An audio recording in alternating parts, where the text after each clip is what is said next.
Download करें जनमत Haryana app.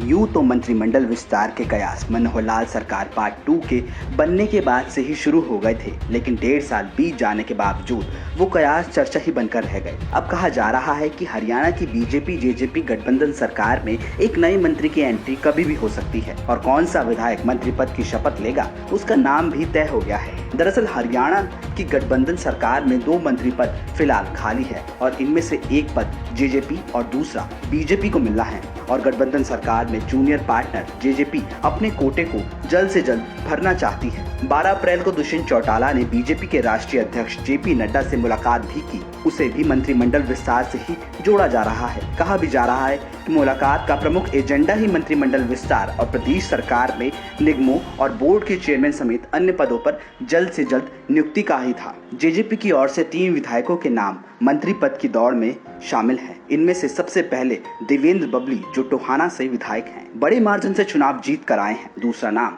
Amarjeet Dhanda का है जो जुलाना से विधायक हैं और जेजेपी के राष्ट्रीय अध्यक्ष अजय चौटाला के करीबी माने जाते हैं। तीसरे दावेदार का नाम गोहला विधानसभा सीट से विधायक ईश्वर सिंह है। वही उप मुख्यमंत्री दुष्यंत चौटाला ने कुछ दिन पहले ही बताया कि पार्टी के शीर्ष नेताओं से बातचीत कर इन 3 विधायकों में से किसी एक का नाम फाइनल कर बीजेपी आलाकमान को भेज दिया है। अब कयास लगाए जा रहे हैं कि दुष्यंत चौटाला ने टोहाना से विधायक देवेंद्र बबली का नाम मंत्रिमंडल में शामिल करने की सिफारिश की है। वैसे आज की परिस्थिति में अचानक से मंत्रिमंडल विस्तार की चर्चा क्यों शुरू हो गई, इसकी गहराई जानने की कोशिश करें तो साफ दिखाई देता है कि जेजेपी कार्यकर्ताओं और विधायकों का प्रेशर कहीं न कहीं दुष्यंत चौटाला पर है और दुष्यंत चौटाला पार्टी कार्यकर्ताओं और विधायकों को नाराज नहीं होने देना चाहते और इसलिए जल्द से जल्द अपनी डिमांड पूरी करने के लिए दिल्ली दरबार में बार बार चक्कर लगा रहे हैं। जेजेपी से अलग बीजेपी का मंत्रिमंडल को लेकर स्टैंड अलग ही है। पहला, बीजेपी मौजूदा परिस्थितियों में कोई बड़ा बदलाव नहीं करना चाहेगी और दूसरा,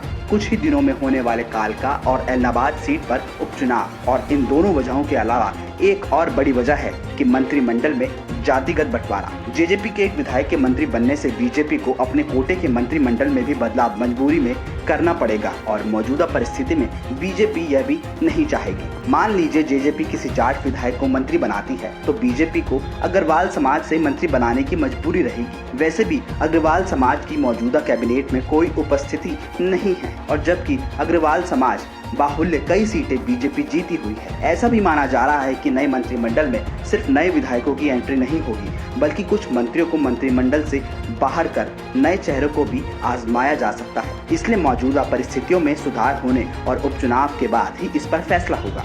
अब देखना होगा कि कितने दिनों का इंतजार कैबिनेट मिनिस्टर इन वेटिंग विधायकों को करना होगा। ब्यूरो रिपोर्ट, जनमत हरियाणा। राजनीति के आगे, राजनीति के पीछे हर हलचल को जानने के लिए हमारे YouTube चैनल जनमत हरियाणा को लाइक करें, सब्सक्राइब करें और अपडेट रहने के लिए बेल आइकन दबाना ना भूलें। देखते रहें जनमत हरियाणा, सच के अलावा कुछ भी नहीं।